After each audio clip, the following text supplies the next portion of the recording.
Și iată-ne, dragi prieteni, din nou pe malul Timișului. De data aceasta am venit între localitatea Parța și Peciunou.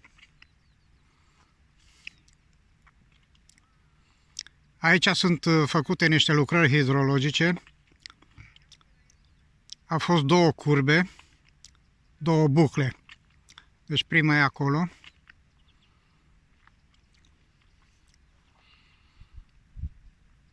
Și a doua aici.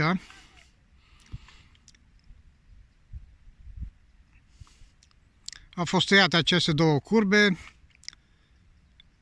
S-au taluzat malurile cu piatră și saci de nisip. Și după mine ar fi un loc bun pentru răpitori. Șalău, avat, pe lângă pietre, pe lângă saci de nisip, pe lângă maluri.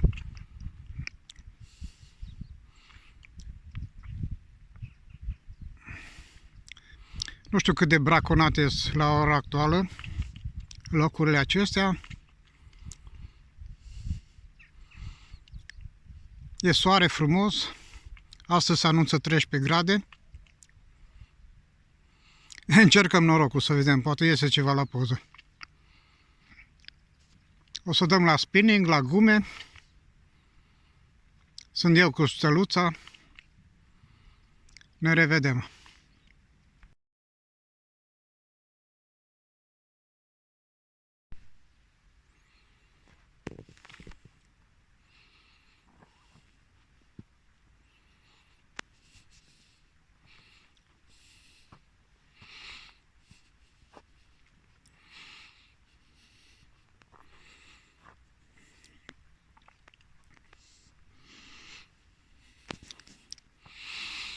Și astăzi și pe Steluțica l-a blincherit. Asta este prima partidă a ei cu lagume. Până acum a pescuit la rotative. Asta e prima partidă a ei la pescuit la gume.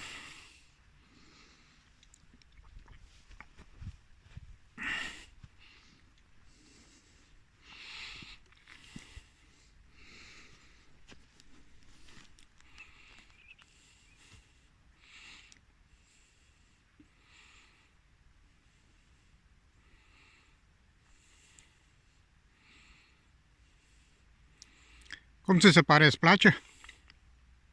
Frumoasă vremea. În primul rând am ieșit la aer curat. În sfârșit după atâta timp. Stat prin casă.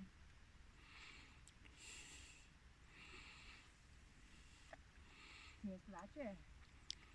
Păi, să sperăm că... Mai prindem, nu prindem, pescar ne numim, nu? Da. Aia e problema.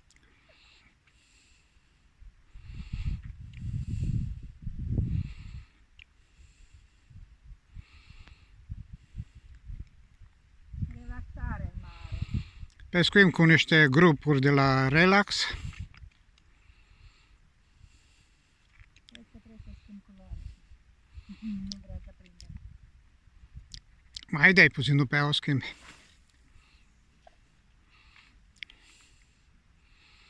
Ea pescuiește cu o culoare roșu grena, cu glitter,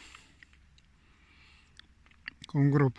Și eu cu un verde glitter.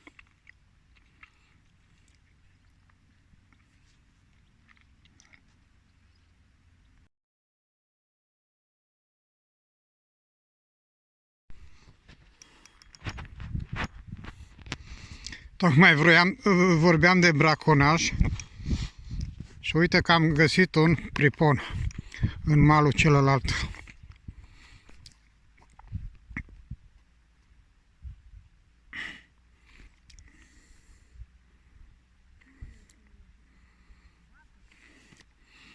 Da, cu barca le pun.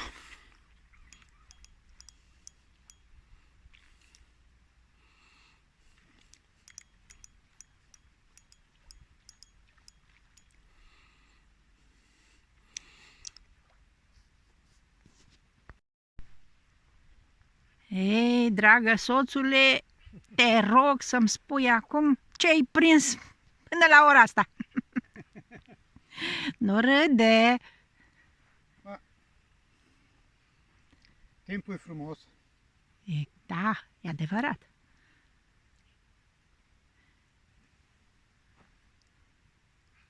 Hai că eu n-am prins nimic încă. Încă. Dar Locul e promițător. este.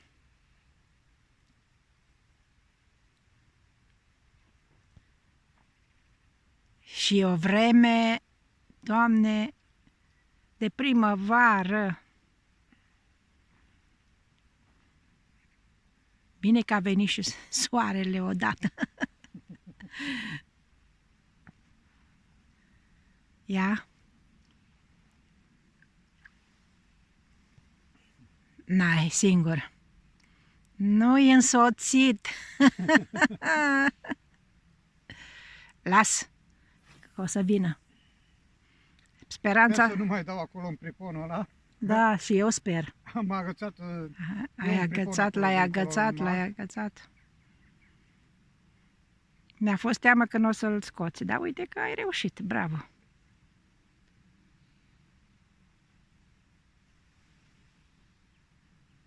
Mai pescuim câteva ore și apoi dacă o fi, nu o fi, știi cum.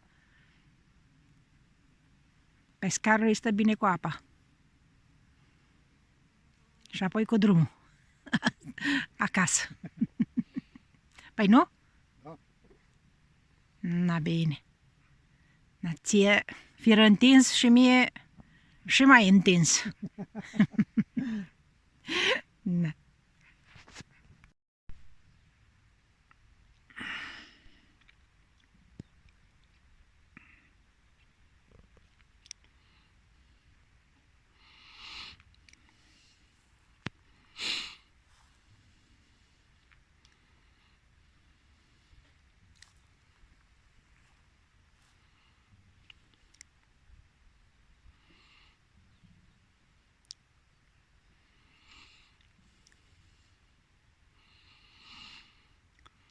În locul acela nu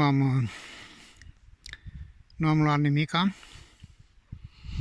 Am avut câteva țacuri sau, nu știu, au fi fost agățături sau au fi fost ceva țacuri, că nu mi-am putut da seama exact ce a fost. Nu prea am experiență la pescuitul cu jiguri. Am vrut să mergem mai sus, ne-am dus mai sus, dar malurile fiind abrupte, pe marginea apei este noroi și n-am reușit să găsim un loc de unde să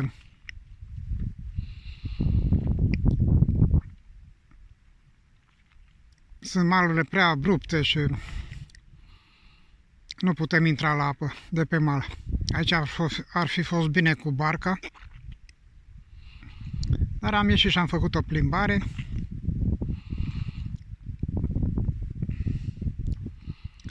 E soare, e frumos, e cald. Ne simțim bine. O luăm și de data asta ca o plimbare în aer liber, în natură.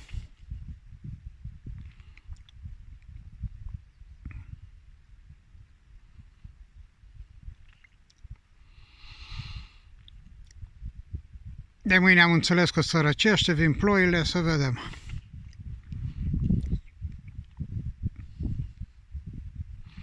Deci, dragii mei, până la următoarea ieșire, noi vă spunem multă sănătate și să ne vedem cu bine.